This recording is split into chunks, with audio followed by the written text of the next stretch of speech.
नमस्कार। आप देख रहे हैं संतोष पाठक ऑफिशियल। आप सबका स्वागत और अभिनंदन। मेरे साथ हैं संतोष पाठक जी। स्वागत और अभिनंदन। बहुत बहुत धन्यवाद शिव जी, और तमाम दर्शकों को भी नमस्कार। और एक बड़ी खबर के साथ हाजिर हो गए एक बार फिर से हम आपके सामने, और हमेशा की तरह शुरुआत शिव जी करेंगे। इस देश में कुछ बड़ा होने वाला है, इस देश में कुछ बहुत बड़ा होने वाला है, और वो बड़ी खबर लेकर हम आपके सामने आएंगे। जी शिव जी। संतोष जी ने तो बड़ी खबर बता के अपनी जो तीर था वो हमारी तरफ उछाल दिया। खबर वास्तविक बड़ी है। अगर जो मोदी का सबसे खास दोस्त रहा हो और 2014 में सरकार बनाने में अहम भूमिका निभाई हो, और अगर वही व्यक्ति मुखालफत का खाका खींचना शुरू कर दे तो फिर क्या हश्र होगा, ये तो आने वाला समय बताएगा। और ये 2026 की शुरुआत प्रधानमंत्री नरेंद्र मोदी, गृह मंत्री अमित शाह और उनके मुख्यमंत्रियों के लिए काल बनकर शुरुआत की है। मध्य प्रदेश में हालात विपरीत हैं, उत्तराखंड में हालात विपरीत हैं, बिहार में हालात विपरीत हैं, उत्तर प्रदेश में भी हालात विपरीत हैं। अब इसके बाद जो छोटे राज्य बने उनमें वसुंधरा राजे राजस्थान में सुकून नहीं मिलने दे रही हैं। गुजरात में मोदी जी खुद अपनी जंग में फंसे हुए हैं। सैकड़ों की तादाद में लोग कांग्रेस और आम आदमी पार्टी की सदस्यता ले रहे हैं। बंगाल में उनका कुछ बन नहीं पा रहा है। चुनाव आयुक्त ने पूरी कोशिश कर ली लेकिन मामला जस के तस ही रहा, बहुत कुछ कर नहीं पाए। अब जो बचे राज्य उनमें पूर्वोत्तर के राज्य में कुछ बचता नहीं दिख रहा है। तो इधर हरियाणा के बाहुबली नेता कहे जाने वाले चौटाला परिवार ने प्रधानमंत्री नरेंद्र मोदी की बखिया उधेड़ना शुरू कर दिया है। जिसे कहते हैं कि बखिया होती कहां है आप जानते हैं? जो कपड़ा सिला जाता है उसमें जगह जगह भरी जाती है, और कहते हैं जब बखिया उधेड़ गई तो फिर समझ लो शर्ट फट गई या कपड़ा फट गया। तो बखिया उधेड़ रही है, और बखिया सब जगह से उधड़ रही है। मैं एक आपको बड़ी बात आज बताने जा रहा हूं कि अमेरिका ने जिस तरीके से वेनेजुएला के राष्ट्रपति के साथ जो किया है, और मोदी के दोस्त अडानी को अगर 1 घंटे को बिठा दिया तो भारत में तख्ता पलट हो जाएगा 3 दिन के अंदर। मेरी बात को बड़े गौर से सुनना, क्यों वो वहां के मोस्ट वांटेड अपराधी हैं, वारंट हैं। कई बार सरकार को लिखा जा चुका है, सरकार ने सटीक जवाब भी नहीं दिया है। और ट्रंप को आप जानते हो, अगर उसके सनक चढ़ गई तो फिर वो क्या करेंगे वो वही तय करते हैं, दूसरा कोई नहीं तय कर सकता है। ऐसे में संतोष जी जो ये पूरे खाका है, खबरें हैं, पूरी जानकारियां हैं, वो क्या हैं, क्या होगा मोदी के लिए अगला कदम उनके सबसे खास दोस्त का? शिव जी, चूंकि आपने जिक्र कर दिया अमेरिका का, तो मैं जरा बता दूं कि लैटिन अमेरिका का एक बड़ा छोटा सा देश है कोलंबिया, बहुत छोटा देश है। अमेरिका के सामने अगर उसकी हैसियत मापी जाए, चाहे अर्थव्यवस्था के हिसाब से, चाहे सैन्य ताकत के हिसाब से, बहुत छोटा सा देश है। लेकिन उसने भी, उस देश ने भी, उस देश के मुखिया ने भी अमेरिकी कार्रवाई को सीधे सीधे ये कहा है कि उसका मकसद सिर्फ वेनेजुएला की तेल की कंपनियों पर कब्जा करना है। अमेरिका के राष्ट्रपति डोनाल्ड ट्रंप की पुरजोर मुखालफत की है, और किसी और पर नहीं, बल्कि अमेरिका के न्यूज चैनल सीएनएन को एक इंटरव्यू देकर पुरजोर मुखालफत की है। मैं ये नहीं कहता कि भारत को दूसरी की फटी में टांग अड़ाना चाहिए, लेकिन जब आप 56 इंच के सीने की बात करते हैं, गुट निरपेक्षता के देश काल में याद कीजिए जब भारत की क्या हालत थी अर्थव्यवस्था के मामले में, फिर भी जवाहरलाल नेहरू बोला करते थे, हिम्मत होती थी। आज बोले हैं क्या मोदी जी? दुनिया के एक देश के राष्ट्रपति को रातों रात उठा लिया गया, उनको और उनकी पत्नी को हाथ में हथकड़ियां लगाकर अमेरिका ले गए, और दूसरे देश के राष्ट्रपति को अमेरिका के राष्ट्रपति कह रहे कि हम अपने यहाँ मुकदमा चलाएंगे, और जबान तक नहीं खोल रहे। खैर, उस पर तो भक्त सोचे, लेकिन एक बड़ी दिलचस्प बात बता देता हूं। हरियाणा के साथ कैसे खुलेगी जबान? कैसे खुलेगी जबान? एक राष्ट्र के प्रधानमंत्री को अपने यहां पना दिए हुए हैं। लोग कहेंगे नहीं कि आप कैसे दिए हुए हो, आप बवाल करा रहे हो। और उस देश के प्रधानमंत्री को हम पना दिए हुए हैं, वहां हिंदू पिट रहा है, मर रहा है, आग लगाई जा रही है, सरेआम दलित जलाए जा रहे हैं, और यहां अपने भक्तों को इंजेक्शन लगा के सड़क पे कूदा रहे हैं। कूद जाओ, कांग्रेस कुछ नहीं कर रही है, कूद जाओ। अखिलेश यादव नहीं बोल रहे हैं, उनको कूद तो जाओ। याद ममता बनर्जी नहीं उनको कूद रही, बोल उनको रही है। तो याद दिलाना चाहिए कि जिस इंदिरा गांधी की वो आलोचना करते हैं, उस इंदिरा गांधी ने 1971 में, उस समय पूर्वी पाकिस्तान था जो आज बांग्लादेश है, क्या सबक सिखाया था। अब नरेंद्र मोदी साहब पता नहीं इंदिरा गांधी को कैसे याद करते हैं। लेकिन अगर याद करते तो बहादुरी भरा वो एक्शन लेते हिंदुओं की सुरक्षा करने के लिए। खैर, मेरा ये हमेशा से मानना है कि अगर हिंदू ये सोचते हैं कि उनकी सुरक्षा करने के लिए नरेंद्र मोदी प्रधानमंत्री बने हैं, तो इससे बड़ा भ्रमजाल, इससे बड़ा झूठ कुछ हो नहीं सकता। लेकिन हम दूसरे पे आते हैं। हरियाणा के साथ नरेंद्र मोदी साहब का बहुत बड़ा लगाव। जब गुजरात में उनकी एंट्री बैन हो गई थी ना, बहुत सारे दर्शक चौंक जाएंगे। भाई, अदालत ने अमित शाह को तड़ीपार किया था, लेकिन भारतीय जनता पार्टी ने नरेंद्र मोदी की हरकतों को देखकर एक समय ऐसा आया था कि उन पर बैन लगा दिया था कि गुजरात नहीं जाओ। ये बहुत कम दर्शकों को पता होगा।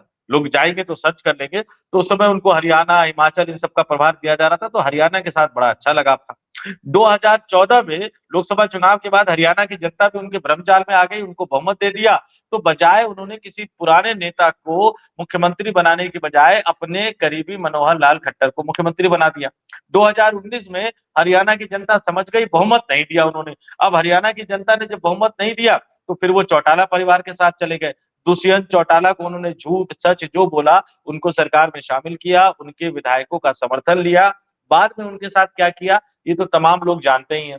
तो अब नरेंद्र मोदी साहब के हरियाणा के उनके पुराने दोस्त रहे, उनके पुराने करीबी रहे नेता ने एक तरह से ये कह दिया है कि जैन जी सड़कों पर उतरे नरेंद्र मोदी साहब के खिलाफ।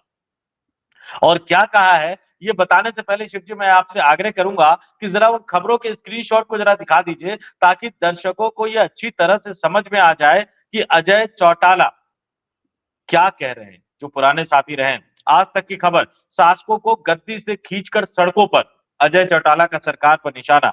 आज तक फिर एक खबर, शासकों को सड़कों पर दौड़ाकर पीटना होगा। इंडिया टीवी की खबर, भारत में भी शासकों को दौड़ाकर पीटना पड़ेगा। और न्यूज 18 पंजाब की खबर, अजय चौटाला स्टेटमेंट, अजय चौटाला का विवादित बयान। और इससे पहले कि दर्शक कुछ और समझ ले, तो जो भारतीय जनता पार्टी की सरकार में उप मुख्यमंत्री रहे हैं, अजय चौटाला के जो बेटे हैं दुष्यंत चौटाला, जरा मैं आपसे आग्रह करूंगा कि उनका बयान भी आप जरा दिखा दें कि वो क्या बोलते हुए नजर आ रहे हैं। दुष्यंत चौटाला ने किस तरह से बयान का समर्थन किया है, जननायक जनता पार्टी। और देख लीजिए, अजय चौटाला के विवादित बयान को लेकर दुष्यंत चौटाला ने कहा कि आज जैन जी का समय है, आज हर बयान पब्लिक डोमेन में है। यदि इस प्रकार घोटाले होते रहे तो उनके खिलाफ आवाज उठाना किसी भी मायने में गलत नहीं है। उन्होंने कहा कि घोटाले की तरफ आवाज उठाने से रोकना चोरी नहीं, सीनाजोरी है। और ऐसे में जननायक जनता पार्टी ये सीनाजोरी नहीं होने देगी। तो जो भारतीय जनता पार्टी के साथ मिलकर सरकार बना चुके हैं, नरेंद्र मोदी साहब के पुराने दोस्त रह चुके हैं, वो खुल्लम खुल्ला चेतावनी दे रहे हैं कि जैन जी सड़कों पर उतरेगा, कुर्सी से खींचेगा आप। तो इससे बड़ी चेतावनी भारतीय जनता पार्टी के लिए कुछ और हो नहीं सकती। शिव जी, ये भाजपा को सोचना पड़ेगा ना। तो कोई शिवकुमार मिश्रा के खिलाफ कर रहा है आंदोलन जो हम सोचे, ना संतोष पाठक जी के खिलाफ हो रहा है आंदोलन। ये आंदोलन हो रहा है लोगों के अंदर भरे गुबार का, ये आंदोलन हो रहा है बेरोजगारी का, ये आंदोलन हो रहा है हेल्थ के बिगड़ते सिस्टम का, ये आंदोलन हो रहा है शिक्षा के अधिकार का ध्वस्तीकरण होने का, यह आंदोलन हो रहा है मनरेगा एक्ट के विरोध का, यह आंदोलन हो रहा है महंगाई के विरोध का, यह आंदोलन हो रहा है जीएसटी की कमर तोड़ महंगाई का, यह आंदोलन हो रहा है बढ़ते महंगे डीजल पेट्रोल और गैस सिलेंडर का। क्या क्या झेले, क्या क्या झेले। अगर आप बात करते हैं तो कोई भी व्यक्ति बिना गैस सिलेंडर के रह सकता है इस दुनिया में संतोष जी, भोजन खाएगा। लगभग 85% लोग इसी पर आश्रित हैं। उन्हें गुमराह कर दिया गया कि आप उज्ज्वला से कनेक्शन ले लीजिए, आपको फ्री गैस मिलेगी, और वो गैस और वो सब मिलकर सब भ्रष्टाचार की भेंट चढ़ गई। अब उसे भी 853 रुपया का सिलेंडर लेना पड़ता है। आज आप सुरक्षित कहां हैं? क्या किसी ने प्रधानमंत्री नरेंद्र मोदी से यह पूछा आज तक? क्या अजय चौटाला, भाई अजय चौटाला कोई पता नहीं था कि पीडीपी खत्म हो गई, समर्थन में जाकर नीतीश खत्म हो गए। वो तो नीतीश एक बहुत गुड़ा गणित वाले आदमी है जो खुद को जीवित रखे हुए हैं। एकनाथ शिंदे खत्म हो गए, न इधर के हैं न उधर के हैं। उद्धव ठाकरे खत्म हो गए। अजीत पवार कल क्या कहते नजर आए, मुझ पर भ्रष्टाचार होता तो वही सरकार हमें थोड़े ही पद देती, और उससे पहले प्रधानमंत्री क्या क्या करते थे। सारा सिस्टम खुली किताब की तरह है। और कल तो पहली बार आपने महानगर पालिका परिषद में ऐसे वार्डों के चुनाव जबरदस्ती होते नहीं देखे होंगे, और आने वाले वक्त में आपके सांसद और विधायक निर्विरोध चुने जाएंगे। संतोष जी, ये बात मेरी आज नोट कर लो, तारीख है। नहीं नहीं नहीं नहीं नहीं, इससे आगे बढ़ जाइए, इससे आगे बढ़ जाइए कि आने वाले दिनों में चुनाव होंगे या नहीं होंगे, इस पर भी कई तरह के संशय बरकरार है। और ध्यान दीजिएगा, आपने अडानी साहब का जिक्र किया ना, एफआईआर हो रखी है, अमेरिका का जिक्र किया। इससे पहले हमने एक वीडियो अपलोड किया है, वरिष्ठ पत्रकार शीतल पी सिंह जी से बातचीत हुई, और अडानी पर बहुत ज्यादा रिसर्च मैं भी करता रहता हूं, लेकिन जो उन्होंने मुझे बताया वो सुनकर मैं चौंक गया। मैं हमेशा इस सवाल को उठाता था कि भैया इस दो देश में अनावश्यक राजमार्गों का निर्माण क्यों हो रहा है, हाईवे का निर्माण क्यों हो रहा है, उन हाईवे के डिजाइन में गड़बड़ी क्यों है। और जब इतने हाईवे बन रहे हैं, आप टोल टैक्स आप बढ़ाते जा रहे हो, फिर भी आपको 10-10 मिनट का वेट करना पड़ता है। कल भी आपने उठाया कि भाई टोल टैक्स, किसी भी टोल टैक्स पे चले जाइए, आपको 5 मिनट 10 मिनट तो वेट करना ही पड़ेगा। आज शीतल पी सिंह जी ने खुलासा किया, इस देश में सड़कों के निर्माण के अगर 3 बड़ी कंपनियों की बात करेंगे तो दूसरे नंबर पर गौतम अडानी साहब की कंपनी आती है, और पहले नंबर पर, वो बहुत जल्द पहले नंबर पर पहुंचने वाली है। और गौतम अडानी साहब क्या सड़कें बना रहे हैं? नहीं नहीं, गौतम अडानी साहब की कंपनी को टेंडर मिलता है, और जो सड़क बनाने वाली ओरिजिनल कंपनी है उसको वो आगे बढ़ा देते हैं 10%, 15%, 20%, 30% कमीशन लेके। तो भैया ये कौन सा सरकार का ढांचा है? आप सीधे उन्हीं कंपनियों को क्यों नहीं ठेका दे रहे हो जो बनाते हैं? आप अडानी साहब को देते हो, अडानी साहब दूसरे को देते हैं। तो ये जो गड़बड़ झाला है, शीतल पी सिंह जी ने कई चौंकाने वाले खुलासे किए, काले राज खोले हैं। अगर दर्शक चाहे सुनने का मन करे तो वो पीछे जाकर सुन सकते हैं। आपने जो उत्तराखंड का जिक्र किया, आपने जो मध्य प्रदेश के इंदौर का जिक्र किया, आपने जो नॉर्थ ईस्ट का जिक्र किया, अब अजय चौटाला की बात को पूरी तरह से, आज तक की खबर है, पूरी तरह से जरा मैं समझा देता हूं, ताकि बीजेपी कैसे भाजपाई डरने लग गए। वो डर जो है, वो क्यों उनको डर लग रहा है? क्योंकि जननायक जनता पार्टी के राष्ट्रीय अध्यक्ष अजय सिंह चौटाला ने कहा, शासकों को गद्दी से खींचकर सड़कों पर दौड़ा कर पीटने का काम करना पड़ेगा। हालांकि मैं व्यक्तिगत तौर पर ये मानता हूं शिव जी, एक लोकतांत्रिक का जागरूक नागरिक होने के नाते मैं ये व्यक्तिगत तौर पर मानता हूं कि ऐसा भी नहीं होना चाहिए। लोकतंत्र ने जो हमें शक्तियां प्रदान की है, उन्हीं लोकतांत्रिक तरीकों का इस्तेमाल करना चाहिए। लेकिन मोदी के पुराने साथी कह रहे हैं, तो दर्शकों को बताना तो पड़ेगा कि अजय सिंह चौटाला ने कहा कि शासकों को गद्दी से खींचकर सड़कों पर दौड़ाकर पीटने का काम करना पड़ेगा, इनको देश छोड़ने पर मजबूर करने का काम करना पड़ेगा। उन्होंने पड़ोसी देशों के घटनाक्रम का उदाहरण देते हुए कहा कि जिस तरह से बांग्लादेश, नेपाल और श्रीलंका में हुआ, ऐसा ही आंदोलन यहां भी करना पड़ेगा। ये हालत आ गई है हमारी, हमें अपने देश को बांग्लादेश बनाना पड़ेगा, हमें अपने देश को नेपाल बनाना पड़ेगा, हमें अपने देश को श्रीलंका बनाना पड़ेगा। इससे शर्मनाक कुछ और हो नहीं सकता। जब भारत 1947 में आजाद हुआ था, जिस तरह के संकटों में घिरा हुआ था, वो जवाहरलाल नेहरू, महात्मा गांधी, सरदार वल्लभ भाई पटेल, भीमराव अंबेडकर, राजेंद्र प्रसाद जैसे नेताओं का कद और उनकी इच्छा शक्ति थी। उन्होंने कहा नहीं, हम लोकतंत्र चुनेंगे, और बगैर किसी भेदभाव के हर जाति के लोगों को, हर वर्ग के लोगों को, पुरुष को, महिलाओं को, सबको वोट देने का अधिकार देंगे। और उन्होंने तब वो फैसला किया था शिव जी, जब हमारे आस पड़ोस के देशों में तानाशाही पनप रही थी। उन्होंने तब वो फैसला किया था जब इस दुनिया में लोकतंत्र के सरकारों के लिए कई तरह की दिक्कतें खड़ी थी, और इस दुनिया के कई देशों में, लोकतांत्रिक देशों में, महिलाओं को वोट देने का अधिकार भी नहीं था शिव जी। तब उन्होंने फैसला किया था कि हमें सबको वोट देने का अधिकार मिलना चाहिए। और मोदी साहब ने देश की ये हालत कर दी है कि उनके पुराने साथी ही कह रहे हैं कि अब हमें बांग्लादेश, नेपाल और श्रीलंका की तरह करना पड़ेगा, शासकों को कुर्सी से खींचकर हटाना पड़ेगा। हमारे यहाँ शासकों को कुर्सी से खींचकर हटाने का तरीका क्या था? चुनाव में हराने का। लेकिन चुनाव होने कहाँ दे रहे हैं? आपने महाराष्ट्र का जिक्र किया, नगर पालिकाओं के, स्थानीय निकायों के चुनाव हो रहे हैं, जबरदस्ती पर्चा वापस लिवाया जा रहा है, उनको परेशान किया जा रहा है, आरोप लगाए जा रहे हैं। और लोकसभा चुनाव और विधानसभा चुनाव में किस तरह से गड़बड़ियां की गई, वो सब है। यानी चुनावी पद्धति पर लोगों का विश्वास इतना ज्यादा कम हो गया है कि अब अजय चौटाला जैसे नेता, और इन्होंने युवा योद्धा सम्मेलन को संबोधित कर रहे थे हरियाणा के महेंद्रगढ़ जिले में, और इन्होंने हरियाणा की बीजेपी सरकार, केंद्र की नरेंद्र मोदी सरकार, दोनों पर हमला बोलते हुए कहा कि भैया ये तो दोनों सरकारें दोनों हाथों में लूटने में लगी हुई है, डबल इंजन की सरकार लूटने में लगी हुई है। हरियाणा में सरकार नाम की कोई चीज नहीं है, मुख्यमंत्री मस्त है, और हरियाणा की बिगड़ती व्यवस्था उनको दिखाई नहीं दे रही। भारतीय जनता पार्टी केवल झूठी बातें करके लोगों को गुमराह करने में लगे हुए हैं। किसानों की हालत खराब है, न उनको बीज मिल रहा है, न उनको खाद मिल रहा है, और जब अपनी उपज मंडी बेचने जाता है तो फसल का सही दाम नहीं मिलता। अमित शाह पर भी झूठ बोलने का आरोप लगाया। अभी कुछ दिन पहले अमित शाह हरियाणा गए थे और मुख्यमंत्री की तारीफ करते हुए उन्होंने कहा था कि 24 फसलें एमएसपी पर खरीदने का एक ऐतिहासिक फैसला हुआ। लेकिन सच तो यह है कि इस बार प्रदेश भर की मंडियों में किसानों को किसी भी एक फसल पर एमएसपी नहीं मिला। उल्टे फसलों की कीमतों में कटौती करके किसानों को परेशान किया गया है। और यही भाजपा की दिक्कत, किसानों का मुद्दा उठाया जा रहा है। अजय चौटाला ने जो तरीके बताए वो गलत है, उन तरीकों की हम प्रशंसा नहीं करते, उन तरीकों को मैं कहूंगा कि दर्शक आजमाए भी नहीं।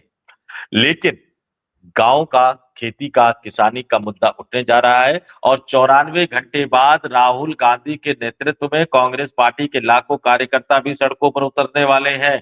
तो भारतीय जनता पार्टी के रवैये के खिलाफ जैन जी सड़कों पर उतरने वाला है। और सबसे बड़ी बात, एक बात देख लीजिए, जिसका डर होता है ना, उसी से आप बचने की कोशिश करते हुए नजर आते हो। जब नेपाल में हुआ, बांग्लादेश में हुआ, श्रीलंका में हुआ, बीजेपी कहते नहीं भारत का तो जैन जी है, वो तो प्रधानमंत्री के साथ है। तो डर क्यों रहे हो भैया? और बार बार आपको ये बताना पड़ता है कि नहीं नहीं डरने की कोई बात नहीं, भारत का जैन जी प्रधानमंत्री के साथ है। तो ये जो उत्तराखंड की सड़कों पर उतर रहा है, ये कौन है? ये जो मध्य प्रदेश के इंदौर में घंटा लेकर उतर रहा है, ये कौन है जिस पर पुलिस लाठीचार्ज कर रही है? ये नॉर्थ ईस्ट में जो लोग उतरे हुए हैं, वो कौन है? और 92 घंटे बाद जो इस देश के गांव गांव में लोग उतरने जा रहे हैं, किसान उतरने जा रहे हैं, ये कौन है? ये जरा भाजपा ही जरा बता दे शिव जी। बताने आएंगे क्या आपको लगता है? मेरा तो बड़ा सीधा सवाल है। वो बाप जो सीमा सुरक्षा बल में तैनात था, सीमा पर देश की रक्षा कर रहा था, उसका बेटा शहीद हो गया। उसके अंतिम शब्द सुने आपने कि मेरे बेटे ने कहा था एमसीए कंफर्म हो जाने दो, उसके बाद पापा आप पेंशन ले लेना। पेंशन शब्द कहते हुए फपक फपक कर रो पड़ा था। मां कह रही थी मेरा सब कुछ ले लो, मेरे गहने ले लो, मेरे जेवरात ले लो, मेरे पास है क्या, गरीबी ले लो, अमीरी ले लो, ये मेरा बेटा लौटा दो। है प्रधानमंत्री नरेंद्र मोदी में क्षमता जो उसका बेटा लौटा सके? है दम पुष्कर धामी में? अरे देश को नफरत बांटते बांटते आपने धर्म, समाज, संप्रदाय, जाति, परिवार तक बांट दिए। एक ही परिवार में आपने दो रुख पैदा कर दिए। जीता जागता उदाहरण है दिग्विजय सिंह और दिग्विजय सिंह के भाई। एक ही उदाहरण था ज्योतिरादित्य सिंधिया और वसुंधरा राजे सिंधिया, हालांकि अब दोनों एक ही पार्टी में, इकट्ठे भी कर दिए एक दो परिवार। बांटते बांटते आपने शिवपाल और अखिलेश की यादव पूरे देश में प्रचलित है। आपने आरजेडी के दोनों भाई अलग कर दिए। किस किस के परिवार गिनाऊं? आप अपने एक संस्थापक नेता के बेटे को पार्टी का राष्ट्रीय अध्यक्ष बना के ये ढोल पीटते हो कि हम नीचे से उठा के राष्ट्रीय अध्यक्ष बना देते हैं। आप अपने ही कोषाध्यक्ष, पार्टी के संस्थापक कोषाध्यक्ष रहे, उन्हीं के बेटे को पुनः कोषाध्यक्ष बना के आप कहते हो कि हम जमीन से उठा के नेताओं को आगे बढ़ाते हैं। कल राजनाथ सिंह को आप मार्गदर्शक मंडल में भेज दोगे, बेटे को उत्तर प्रदेश में मंत्री बना दोगे, उसके बाद केंद्र में ले आओगे, कोई बड़ा पद दे दोगे। ये क्या बना रखा है? ये राजनीतिक मखौल बना रखा है। उत्तर प्रदेश में बीजेपी के प्रदेश अध्यक्ष बना दिए। मुझे तो हैरानी रह गई, कल जिस जगह उनके ही दलित विधायक की लाश रखी हुई थी, उसी के बगल में उनका स्वागत समारोह हो रहा था। क्या हो रहा है इस राज्य में? क्या हो रहा है इस देश में? हर चीज मजाक का पात्र बन के रह गई है। क्या इस देश में मोदी और शाह कहें वही सही? पत्रकार ने यही तो सवाल पूछ लिया था कि आपने तो 75 साल का नियम बनाया था। जिस नियम को के सुदर्शन जो आरएसएस प्रमुख थे बना के गए और वो चुपचाप एक बक्से में बंद था, उस बक्से से जिन्हें निकाला किसने? प्रधानमंत्री नरेंद्र मोदी ने। क्योंकि अपने से सीनियर सभी लोग एक ही बार में सबको एक ही रास्ते से, एक ही हथियार से सबको बंद कमरे में भेज दिया। जाओ बेटा बंद हो जाओ एक कमरे में, खुल जाए सिमसिम, बंद हो जाए सिमसिम, हम बोलेंगे। आपने आज तक उसके बाद कोई लाल कृष्ण आडवाणी की स्पीच सुनी? आज तक सुनी हो तो बताओ। कभी उन्हें आपने इस हिसाब से नरेंद्र मोदी के सामने खड़े देखा? ये बहुत सीनियर नेता है, वो गिड़गिड़ाते से कातर भाव में खड़े नजर आए कि शायद इस बार राष्ट्रपति का पर्चा भर जाता। सिर्फ एक नेता चीखना शुरू किया जिनका नाम है मुरली मनोहर जोशी। एक और नेता ने चीखना शुरू किया इस दुनिया में, नहीं, जसवंत सिंह। एक और नेता ने सवाल उठाई, जसवंत सिन्हा, जिन्हें बाद में यह कह के आपने नकार दिया कि वो पद के भूखे थे। इस देश की जनता बड़ी भोली है। नहीं नहीं, अब इसमें एक चीज और भी, पद के भूखे थे, पद का भूखा कौन नहीं है भाजपा में? 75 साल का नियम आपने खुद बनाया, पद से चिपके हुए हैं। तो कह तो नरेंद्र दिया मोदी साहब पद के भूखे नहीं है। अभी और क्या सुनना चाहते हो? कुछ और बाकी रह गया है क्या? घंटा और कहें आपसे? वो पद के भूखे नहीं है। अब आगे बढ़िए, इस पे जो सफाई दे रहे हैं, हरियाणा प्रदेश भारतीय जनता पार्टी के अध्यक्ष मोहन लाल बड़ौली सफाई दे रहे हैं। वो आरोप लगा रहे हैं भैया कि चौटाला साहब ने गलत कहा, हम लाठी के आधार पर राजनीति नहीं करते। लेकिन भैया, मैं दर्शकों से कहूंगा जाके सर्च कर ले कि एक महिला ने ये हरियाणा भारतीय जनता पार्टी के प्रदेश अध्यक्ष पर किस तरह का आरोप लगा रखा था। क्या हो गया उस मामले का? एफआईआर दर्ज हुई नहीं हुई, मुकदमा दर्ज हुआ या नहीं हुआ, और उसमें पुलिस ने क्या कार्रवाई की? दर्शकों से कहूंगा जाकर सर्च कर ले, आपको मिलेगा नहीं। आरोप मिल सकता है, कार्रवाई क्या हुई है नहीं मिलेगा। इसी तरह से हरियाणा के कैबिनेट मंत्री अनिल विज साहब भी कह रहे हैं, शर्मनाक बता रहे हैं, अराजकता पैदा करने वाले बता रहे हैं। ये अनिल विज साहब बता रहे हैं। अनिल विज मंत्री हैं, मुख्यमंत्री बनना चाहते थे, मोदी जी ने सपना तोड़ दिया, नाराज होकर चले गए, लेकिन अंततः फिर मंत्री बन ही गए। और ये गाहे बगाए अधिकारियों को हड़काते रहते हैं क्योंकि अधिकारी इनकी सुनते नहीं है। इनके वीडियो बहुत वायरल होते रहते हैं। अभी एक पुलिस वाले को हड़का रहे थे कि अरे तुम्हारे अपराधी बैठा हुआ है तुम्हारे उसके साथ, पुलिस वालों के साथ, तुम उसको गिरफ्तार क्यों नहीं कर रहे हो? ऐसे बहुत सारे वीडियो इनके वायरल होते रहते हैं। अनिल विज साहब खुद मानते हैं कि हरियाणा में सरकार अच्छी तरीके से काम नहीं कर रही, लेकिन क्या करें, पार्टी के साथ खड़े होना है। लेकिन बहुत सारे लोगों ने बोलना शुरू कर दिया है, बहुत सारे लोगों की अंतरात्मा जगने लगी है। और यकीन मानिए शिव जी, ये जैन जी जब सड़कों पर उतरेंगे तो भाजपा में कई बड़े नेताओं की आत्मा भी जागेगी और वो भी आगे बोलते हुए नजर आएंगे। जो डर है ना उनको, वो डर जिस दिन खत्म हो जाएगा, भारतीय जनता पार्टी में से कई नेता निकलकर सामने आएंगे जो मोदी और अमित शाह के खिलाफ बोलते हुए नजर आएंगे। और जहां तक पद की भूख है, राजनीति में नेता आता क्यों है? राजनीति में अगर कोई नेता आके कहे कि नहीं मुझे सत्ता का लालच नहीं, कुर्सी का लालच नहीं, तो उससे बड़ा कोई झूठा और मक्कार हो नहीं सकता। भाई राजनीति में अगर आपको भजन करना था तो मंदिर मस्जिद में जाके बैठ जाते। लेकिन चाहे वो हिंदू हो, मुसलमान हो, सिख हो, ईसाई हो, अगर वो राजनीति में आता है तो उसका अंतिम लक्ष्य तो सत्ता हासिल करना, कुर्सी हासिल करना होता है। और उसमें मोदी जी जैसे एक आध निकल जाते हैं कि जो कुर्सी पे बैठ जाते हैं तो फेविकोल की जोड़ की तरह चिपक जाते हैं कि भैया मैंने नियम बनाया, कब बनाया, मैं तो नहीं हटूंगा। और अगर आप सवाल पूछ लो अमित शाह से तो अमित शाह कहेंगे कि अरे आप बंगाल की चिंता करो, भारतीय जनता पार्टी की चिंता क्यों करते हो? भारतीय जनता पार्टी क्या मंगल ग्रह की पार्टी है क्या? भारतीय जनता पार्टी इसी देश के संविधान द्वारा जो चुनाव आयोग को अधिकार दिए गए, जो नियम कायदे कानून बनाए गए, उसी कानूनों के तहत एक रजिस्टर्ड पार्टी है और उसी कानूनों के तहत एक मान्यता प्राप्त राष्ट्रीय पार्टी है। हालांकि न राजीव कुमार की हिम्मत हुई, न ज्ञानेश कुमार की हिम्मत हुई कि राष्ट्रीय अध्यक्ष को लेकर जो नियमों का उल्लंघन किया उसके बारे में नोटिस जारी करके सवाल पूछ सके, उनकी हिम्मत नहीं हुई। लेकिन इस देश के पत्रकार, इस देश के नागरिकों की हिम्मत है कि हम सवाल पूछेंगे भारतीय जनता पार्टी से। क्यों? क्योंकि आप इस देश के कानून के तहत एक पंजीकृत राष्ट्रीय दल हो। घर की खेती नहीं है आपकी कि आप कहोगे कि नहीं भारतीय जनता पार्टी की चिंता हम पर छोड़ दो। चलिए, अब चिंता देखते हैं। हमने दर्शकों पर चिंता छोड़ दी, इस खबर को कितना गंभीरता से लेंगे। हमने दर्शकों पर छोड़ दी है ये चिंता, और इसी चिंता के साथ आपसे विदा लेंगे। धन्यवाद, आभार, नमस्कार। नमस्कार, आभार।